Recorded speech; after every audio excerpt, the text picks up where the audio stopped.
Hey everybody, welcome back to Tim Travels. It's Terry, your host, here with my co-driver Connie. So we've kind of reached a milestone, Today is Saturday the 20th, and we're getting ready to pick up a load here in Ohio, and we're going to run it over to Missouri.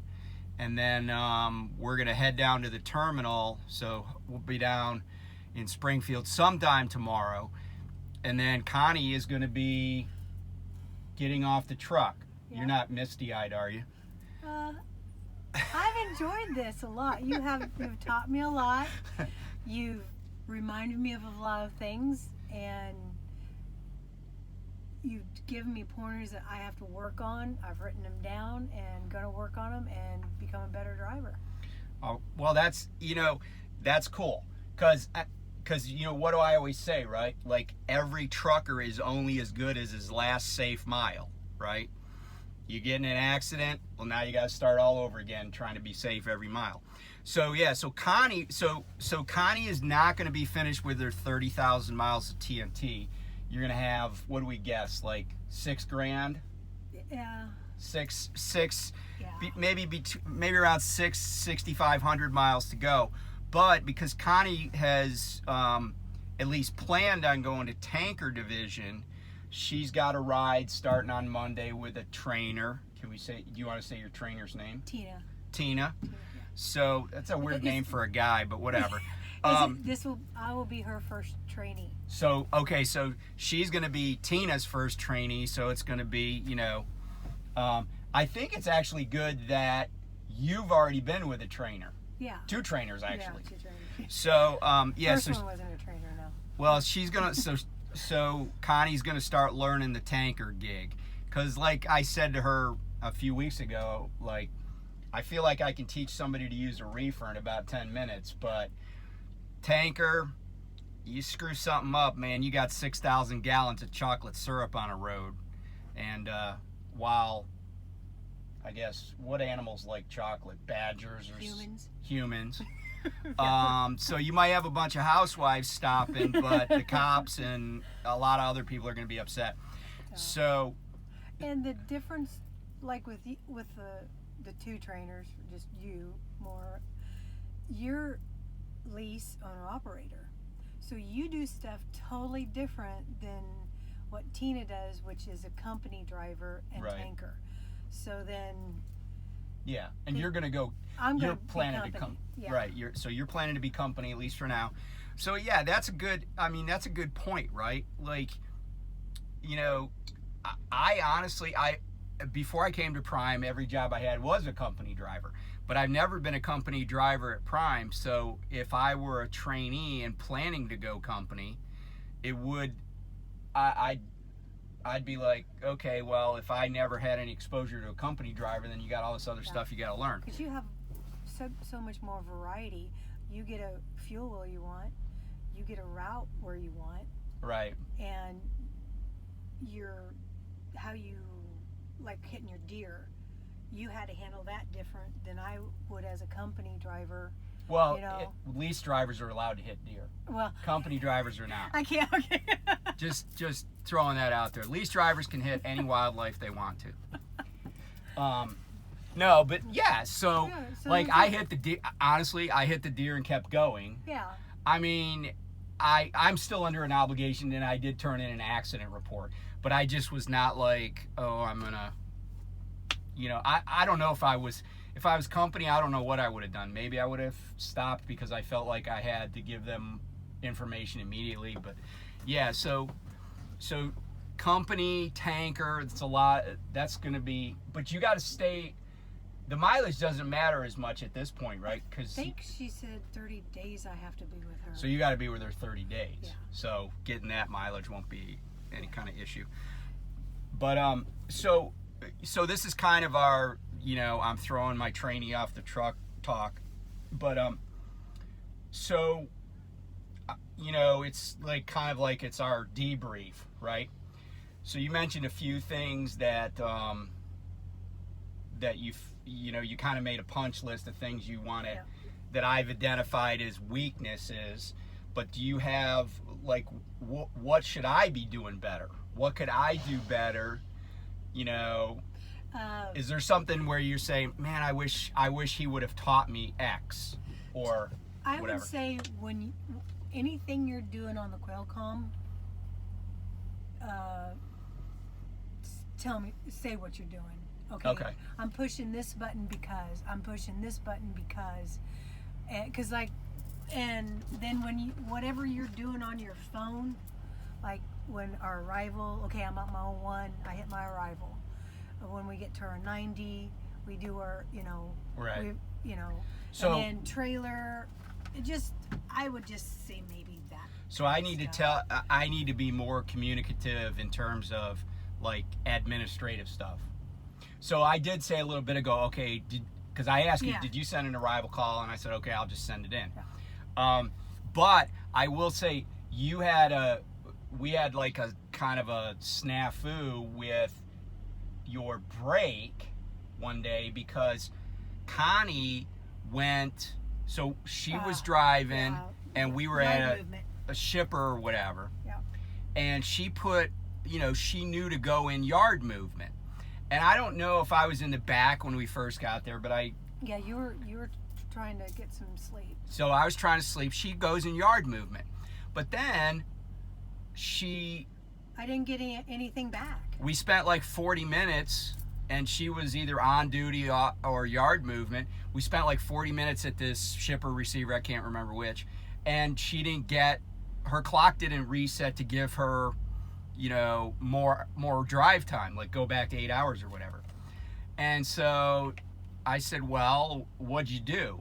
And at first I thought that maybe she exceeded 20 miles an hour and the yard movement had kicked over onto the drive line, which if you hadn't already been 30 minutes in yard movement or on duty, I know that would blow that brake. You'd have to start over. But then we got stopped and we looked at it and she said, I think it was a short run. We got to where we needed to go and I went back into yard movement. And if you don't put anything in the remarks, right, or anything, and you don't choose anything in yard movement, it doesn't go to yard movement. Right. So if you understand what she's saying, so when you go to yard movement on the Qualcomm, you have to pick something from the drop, or you have to put something. You could actually type something of your own in, or just go to the drop-down menu and say loading, unloading, drop and hook, whatever it was.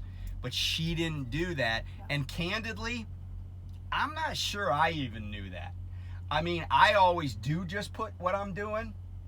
But I'm honestly, I certainly didn't teach her that, because I'm not sure I knew that myself. Now, I will tell you that for personal, and here's the thing, if you're in yard movement and you shut the ignition off, as long as you were properly in yard movement, it'll go back to yard movement when you start the ignition up. But keep this in mind, because I got burned on this one time. Personal conveyance. If you're in PC and the engine goes off, if you're not paying attention, it'll come up and say, do you want to remain in PC? And if you don't say yes, you'll end up on the drive line if you drive out of the place. So I've had that happen too. So what else? I don't know. You're good at telling me, keeping the plan and telling what's going to happen and stuff. But other than just, God,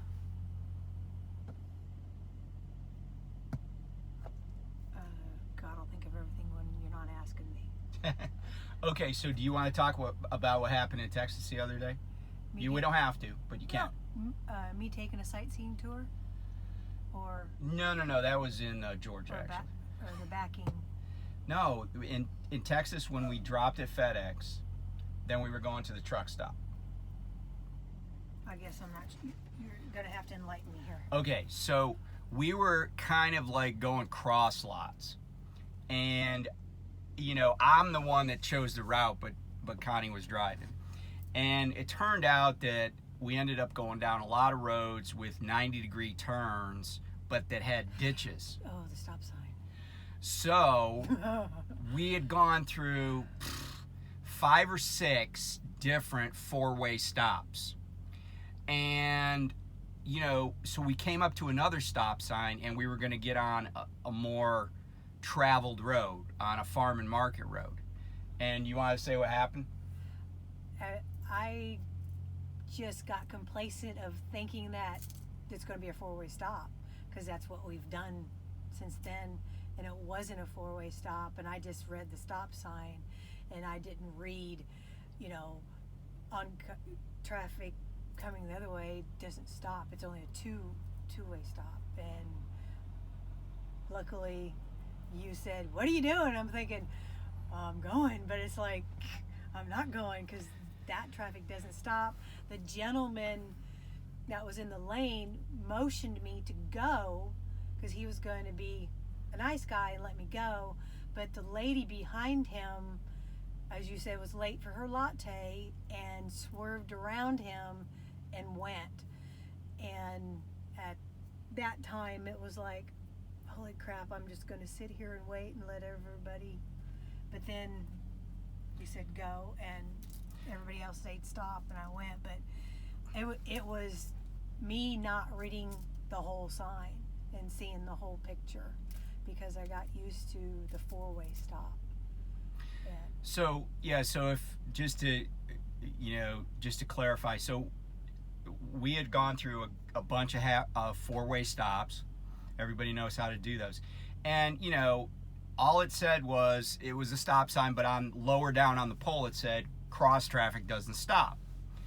And so, you know, Connie did stop, and then she started to pull out, but there was a line of vehicles coming, and I was like, no. But and this is a good lesson too, right? Like, then this guy was like, "Oh, let me do you a favor, trucker lady." And he was like, "Go ahead and pull out." Now, I will tell you that probably part of the reason he was wanting you to pull out is because he had like a commercial vehicle, but not like it was like a little straight truck, I would call it. But he wanted to turn left in front of us. But so he motioned for us to turn left in front of him, out onto the main road. The problem was the lady that was late for getting her latte was an asshole. And even though he had his left signal on, she decides to go around him on the left, but we had already started into the intersection based on him waving us on. And, you know, she did stop. She didn't end up under our trailer. But it was a huge, kind of teaching moment, if you will, because he was trying to be nice to us. And sometimes when people are trying to be nice to you, they're trying to be nice, but they're not looking out for your best interest. I've had people try to wave me on, but where they're in their mind, they're like, "Oh, well, I'll let him go first," but they don't realize that I know that I got 40,000 pounds in my box, and I cannot possibly get up to speed before somebody's gonna have to brake hard. And so I'm just like, nah, I'll wait. Yeah. And I think a lot of truckers just take the bait. And I say take the bait, it's not like they're trying to trick you, they just don't know. But that's our job, right? Our job is to know what we can and can't do safely. So it was kind of intense at first, and you paid the price because you got a lecture. Yeah, and a well-deserved one. Ask my kids. What? They're like, "Are you going to lecture us?" Yeah, that's the price you pay. You get a lecture. But yeah, I think overall you're safety conscious, and you're and sometimes you tell me I'm too safe. Well, I don't know if I use the word too safe. I'm too. What are you telling me? Passive. Yeah. I need to own the intersection, and if I'm going to do something, do it. Don't be wishy-washy. Right. Yeah, that's the other thing that I stress. Once you get in an intersection, you own it. You're the biggest, you're the big bear on the block, right? Own it. Don't let people, be very intentional and very deliberate. Don't let people be confused about what you're going to do, because that's how accidents do happen. And so what I say is, when you start to go across an intersection, like at a four-way stop, you go. You don't putt out there or anything like that, because everybody's always going to try to take advantage, right? They're always going to pull out in front of the truck or whatever. So yeah, use your signals, and yeah, just be deliberate about what you're doing. And that kind of goes back to me being like a conning officer in the Navy, where, like standing orders would always be, if you're going to turn the ship in the presence of some bigger vessel like an aircraft carrier, make sure it's a deliberate, noticeable turn. Like you're not just turning a little tiny bit. And I've kind of translated that into what we do with our truck, right? So it's like there's no, try to eliminate confusion. So, well, let me say, just from a personal perspective, Connie has been very teachable, and that's a good skill, right? If you're going to be a trainee on somebody's truck, or you're going to be a trainee in anything, be teachable, be receptive, and know that criticism is not, you shouldn't take the word criticism as a negative. It's not a personal attack. It's right. It's just it is like what it is. Right. Like we have a good rapport, we joke around and stuff, but there are certain times when I go into, recruit company commander mode, Mm-hmm. or and I'm like, okay, this is what you did wrong. This is why it's wrong. This is what you must do. You can't do that. So, it's good to have, that rapport. Because because a couple of times I asked you, I'm like, do you feel beat up? Yeah. Right? Yeah. And you would always say, no, I don't feel, I'm glad you did that, blah, blah, blah. So, because I want to temper what I'm doing, right? Like, I don't want to come off as mean. But you also tell me, now that was a good curve. That's the way you were supposed to do that. What you just did was correct. Right. So, I do some things. Yeah. You do a lot of things right. Like, you do a lot of things well. And so, and I think that's true with most trainees. They do many things well. And, Connie, one thing you've learned, not saying this is in the driver's manual, but she's learned that this truck will go pretty straight backwards without her messing with the steering wheel. Yeah. Right? Like we've been We've been at a couple places where I was like, let go of the wheel. Yeah, just let go of it. Just let go of the wheel and back up slowly. Yeah. And also, instead of having my hand up here on top, where I do so much oversteering, down here on the bottom, and it's I harder. Don't oversteer yeah. as much. So that's just a technique thing that I've learned. I think this is our guy. But anyway, yeah. So that's it. Just refining and sanding off the rough edges. That's what we've been doing. So it's been great. But so thank you. Well, thank you. Thank you to you guys, and we'll catch you next time on Tim Travels. Bye.